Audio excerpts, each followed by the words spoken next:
Eddie, just a quick word on AJ. He was in the building earlier.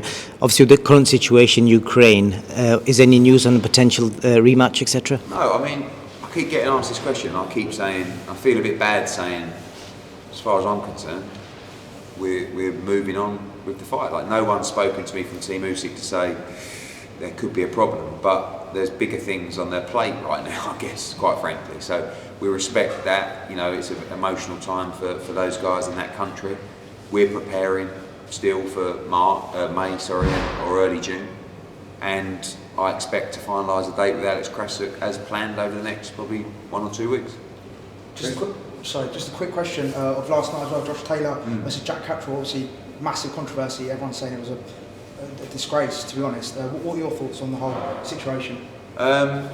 It happens too often, and it's not the British Boxing Board of Control. I mean, look, I feel like they're an outstanding commission. We see this with international judges, with governing body judges, but we also see it with the British Boxing Board of Control.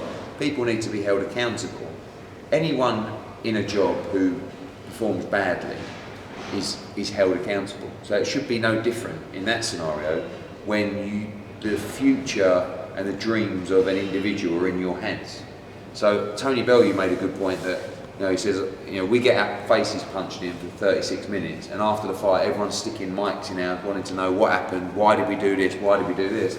Yet they're protected to a point where they don't have to say anything. And the board, unfortunately, and yet, you know, you respect it as well. They like to protect their officials. They don't want them in front of the media. They would like to stand up for them and say, look, judging is, you know, it's opinions.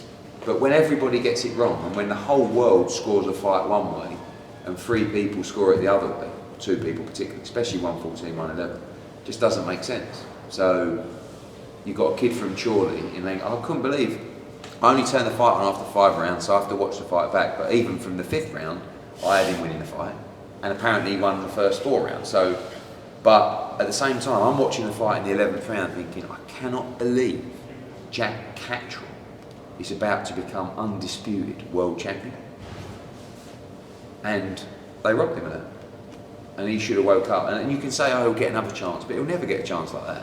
He'll never get a chance to become undisputed again. He'll never get a chance to go to Scotland and win away. He'll never get the chance to earn the kind of money that he could have earned if the right decision was made.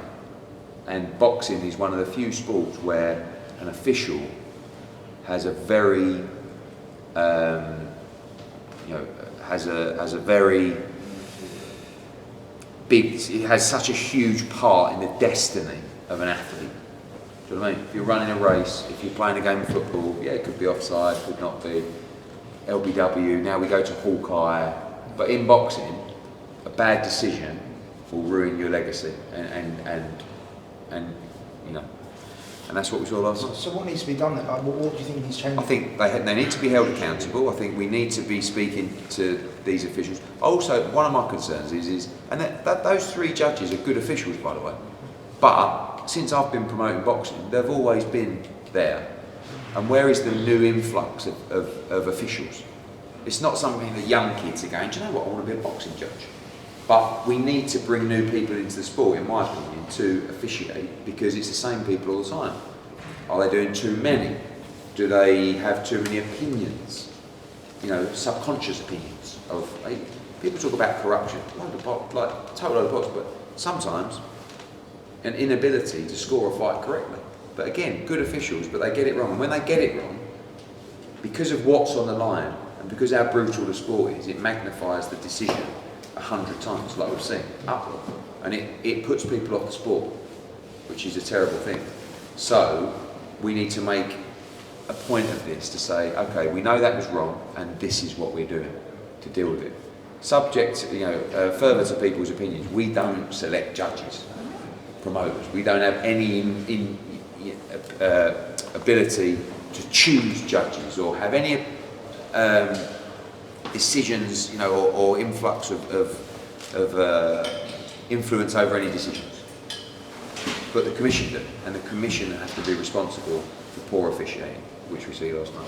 Eddie, just a quick one on Canelo and Bivol. You worked with Bivol obviously previously. Who's your loyalty with in that fight?